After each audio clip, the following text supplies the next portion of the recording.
বিভিন্ন গণতান্ত্রিক আন্দোলন, স্বাধীনতা আন্দোলন, আমাদের দীর্ঘ মুক্তি সংগ্রামের বিভিন্ন পর্যায়ে জীবন দিয়েছেন সবাইকে আমি শ্রদ্ধার সাথে স্মরণ করছি। আল্লাহ তাআলা তাদের এই ত্যাগ কবুল করুন, উত্তম মর্যাদা দান করুন। সম্মানিত উপস্থিতি, মাতৃভাষা দিবস এটা একটি আন্দোলন সংগ্রামের প্রেক্ষিতে স্বীকৃত দিবস। এই দিবসটি বাংলাদেশে আন্দোলন হওয়ার কারণে বাংলাদেশের জাতীয় দিবসের অন্তর্ভুক্ত ছিল, কিন্তু আজকে এটা বাংলাদেশের সীমানায় সীমাবদ্ধ নয়, বিশ্বের সীমানা ছড়িয়ে গেছে। 193টি দেশে আন্তর্জাতিক মাতৃভাষা দিবস আজকে পালিত হচ্ছে। নিঃসন্দেহে এটা আমাদের ত্যাগ এবং আমাদের স্যাক্রিফাইস এবং আমাদের প্রতি ভালোবাসার একটা স্বীকৃতি, যে কাজটি ইউনেস্কোর মাধ্যমে স্বীকৃতি পেয়েছে, সারা বিশ্বে এটা পালিত হচ্ছে। বাংলাদেশের জন্য এটা একটা গৌরবের দিবস, একটা হিস্ট্রিক্যাল ডে, গ্লোরিয়াস ডে। এই দিবসের মধ্য দিয়ে আমরা জাতি হিসাবে আজকে গৌরবান্বিত। কিন্তু যাদের অবদান, যাদের ভূমিকা, যাদের ত্যাগের বিনিময়ে এটা হয়েছে, এই গৌরব আমাদের অর্জিত হয়েছে, তাদের স্বীকৃতিকে আমরা দিতে পেরেছি? যদি আমরা সাবলীলভাবে বলি, আমরা দিতে পারি না। আমরা যতটুকু স্বীকৃতি দিয়েছি সেটা উদার চিত্তে নয়, সেটা একটা সংকীর্ণতার বা সংকীর্ণ মানসিকতার বহিঃপ্রকাশ ঘটিয়েছি। 7টি দশক অতিক্রান্ত হয়েছে। আজও প্রশ্ন ওঠে ভাষা সৈনিকের তালিকা নিয়ে, যেমনটি মুক্তিযুদ্ধের তালিকা, মুক্তিযুদ্ধ তালিকা নিয়ে বিতর্ক, ভাষা সৈনিকের তালিকা নিয়ে একই প্রশ্ন উত্থাপিত হয়। এটা খুবই দুঃখজনক। এটা মূল কারণটা কি? এটা মূল কারণ হচ্ছে আমরা প্রকৃত যারা ভাষা আন্দোলনে ভূমিকা রেখেছেন তাদের অনেককে রাজনৈতিক বিবেচনায় এবং মানসিক সংকীর্ণতার কারণে তাদের মর্যাদার স্বীকৃতি দিতে পারেনি। আজকের এই প্ল্যাটফর্ম থেকে বললে মনে হবে এটা রাজনৈতিক বক্তব্য বা পলিটিক্যাল স্ট্যান্ড। আমি যখন বিশ্ববিদ্যালয়ে ছাত্র ছিলাম, চট্টগ্রাম বিশ্ববিদ্যালয়ের সকালবেলা বিশ্ববিদ্যালয় প্রশাসনে আয়োজিত শহীদ মিনারের একটি আলোচনার সভায় অংশগ্রহণ করেছিলাম। তৎকালীন ভাইস চ্যান্সেলর প্রফেসর আরাই চৌধুরী, তিনি সেদিন দাঁড়িয়ে আলোচনায় প্রসঙ্গক্রমে একটি কথা নিয়ে আসলেন, একটি সত্য আমি না বলে পারছি না, এ কথা বলি। তথ্যটি তিনি সেদিন ফাঁস করেছিলেন, বলে যে আমার চোখকে আমি অবিশ্বাস করতে পারি না।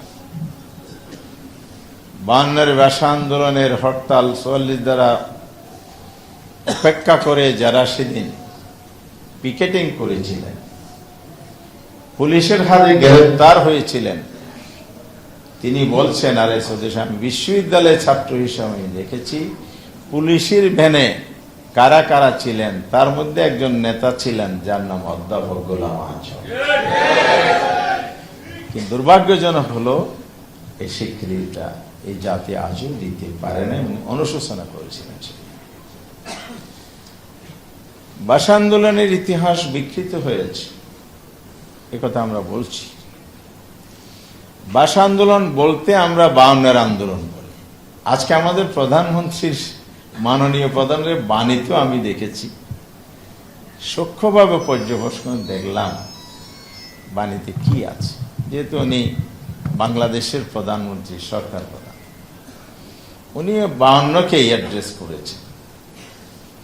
কিন্তু সত্য কি তাই? হ্যাঁ, 52 সাল হলো ভাষা আন্দোলনের চূড়ান্ত পর্ব। আনডাউটলি এই ইতিহাসটি 3 পর্বে বিভক্ত। নাম্বার 1, একটা সূচনা লগ্ন হয়েছিল বুদ্ধিভিত্তিক আন্দোলন এবং দাবি আদায়ের জন্য দাবি উত্থাপন।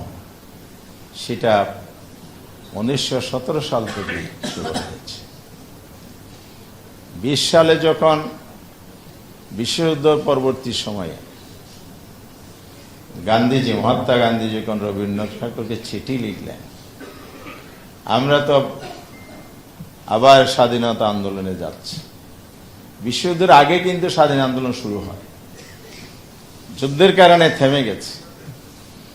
আবার যখন স্বাধীন আন্দোলনে যাচ্ছে তখন চিঠি লিখে বললেন, আমরা যদি দেশ স্বাধীন করি তাহলে এদেশের সাধারণ ভাষা, রাষ্ট্রভাষা কি হবে?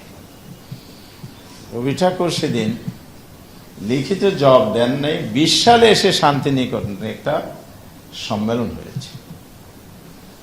সেখানে অনেক বক্তব্য, গবেষণাপত্র এসেছে। 3টে ল্যাঙ্গুয়েজ উঠে এসেছে, উর্দু, হিন্দি। তৃতীয়টা ছিল বাংলা। কে তুলেছেন? রবীন্দ্রনাথ ঠাকুর ওদিন লিখিত বলেন নাই, সেদিনের সভাপতির ভাষণে তিনি বলেছেন হিন্দি হবে কি মাতৃভাষা।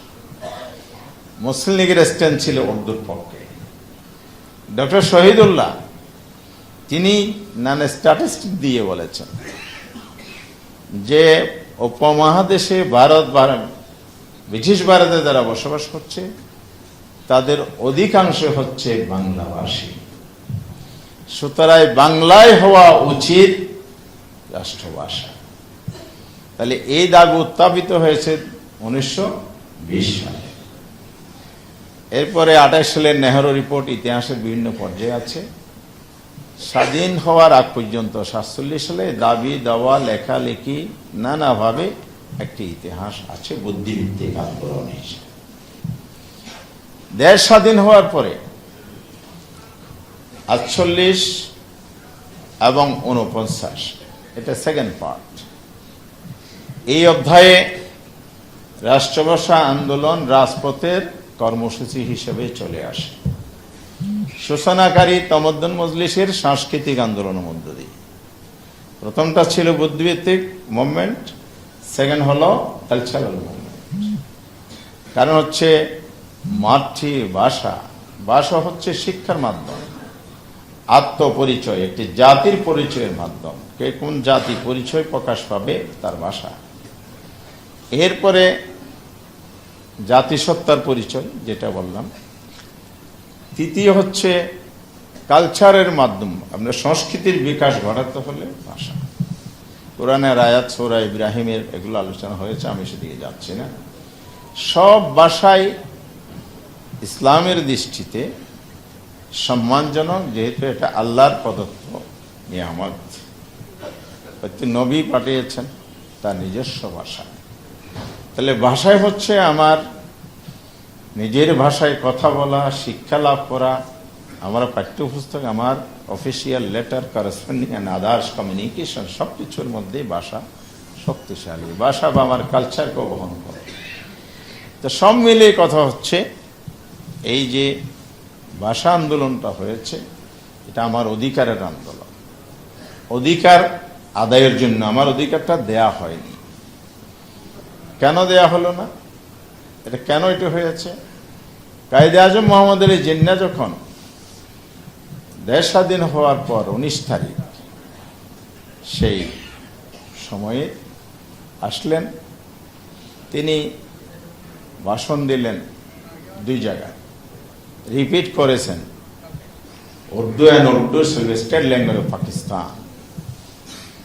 উর্দুকে তিনি যখন একমাত্র রাষ্ট্রভাষা হিসেবে ডিমান্ড করলেন, ঘোষণা করলেন, ডিমান্ড না, ওনার তো তখন গভর্নর জেনারেল হিসেবে তার ঘোষণা, তখনই কি বাংলাদেশের সচেতন নাগরিক, বিশেষ করে ছাত্র সমাজ, তরুণ সমাজ নো নো নো বলে এটা রিজেক্ট করে দিয়েছিলেন।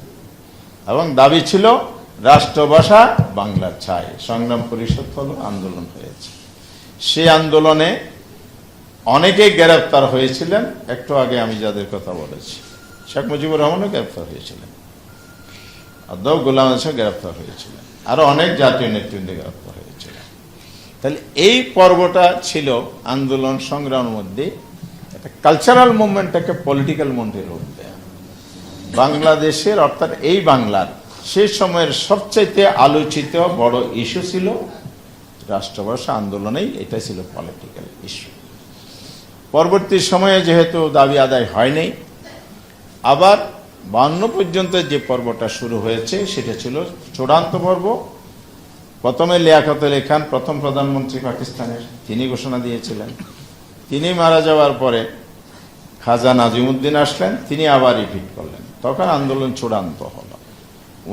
17 জানুয়ারি ঘোষণা দিয়েছিলেন নাজিমুদ্দিনের পল্টনের জনসভায়, আর সেটার প্রতিবাদ সংগ্রাম পরিষদ আন্দোলন টেনে নিয়ে 52 সালের ফেব্রুয়ারি সে বড় ঘটনাটা হয়েছে। রফিক সালাম বরকত, যাদের কথা আমরা ইতিহাসে জানি। 54 সালে এসে পাকিস্তানের গণপরিষদে আমাদের এই তরুণ ছাত্র জনতার সর্বশ্রেণীর মানুষের সংগ্রামের স্বীকৃতি স্বরূপ পার্লামেন্টে বাংলা ভাষাকে রাষ্ট্রভাষার মর্যাদা দেওয়া হয়েছে। তাহলে আন্দোলনের মাধ্যমে কিন্তু আমরা আমাদের অধিকার আদায় করেছি। সুতরাং 21 একটি আন্দোলনের নাম নয়, 21 অন্যায়ের বিরুদ্ধে বিরাম সংগ্রাম, 21 আমাদের চেতনার ধারক, আমাদের স্মৃতিশোধ চেতনা। সেই চেতনা হচ্ছে অন্যায়ের বিরুদ্ধে ন্যায় প্রতিষ্ঠার জন্য প্রয়োজনে জীবন দেব, আপোষ করব না, দাবি আদায় করে ছাড়ব। যেটাই হয়েছে জুলাই চেতনা, হয় নাই? সেই চেতনা কি এরকমই একটা শর্ট টার্ম মুভমেন্ট কিন্তু ছিল, কিন্তু লং টার্ম মুভমেন্ট। 36 জুলাই 36 দিনের মধ্যে একটি ফ্যাসিবাদী শক্তিকে ক্ষমতাচ্যুত করা হয়েছে। এখানেও কিন্তু যে চেতনা নিয়ে আমরা বাংলাদেশ গড়ার প্রতিশ্রুতি দিয়েছি, সেই প্রতিশ্রুতি থেকে জাতিকে বিচ্যুত করার ষড়যন্ত্র চলছে। 21 বাণীতে 2 জন বড় নেতার 2টি কথা, একজন চেয়ারপারসন আর একজন সেক্রেটারি জেনারেল, অর্থাৎ একজন প্রধানমন্ত্রী আর একজন প্রভাবশালী মন্ত্রী। ওনার 2টি কথা বলেছেন। প্রধানমন্ত্রী বলেছেন, গণতন্ত্রকে সুসংহতায় করাই হবে আমাদের প্রতিশ্রুতি। আমি বলতে চাই, জুলাই চেতনা, জুলাই সংস্কারকে মাইনাস করে গণতন্ত্র সুসংহত হবে না স্বৈরতন্ত্র আবার ফিরে আসবে? ওনারা গণতন্ত্র সুসংহত নয়, স্বৈরতন্ত্রকে ফিরিয়ে আনার ষড়যন্ত্রের পথে হাঁটছে। মেহরবানি করে আমরা দোয়া করি, আহ্বানও জানাই, আপনাদের মধ্যে শুভ বুদ্ধির উদয় হোক। আমরা রাজপথ বেছে নিতে চাই না, আমরা দায়িত্বশীল বিরোধী দল হিসেবে সংসদের ফাইসালা করতে চাই। তবে আপনারা বাধ্য করবেন না রাজপথে ঠেলে দিতে। মির্জা ফখরুল সাহেব বলেছেন যে আমরা বৈষম্য মুক্ত বাংলাদেশেই হবে 21 চেতনা।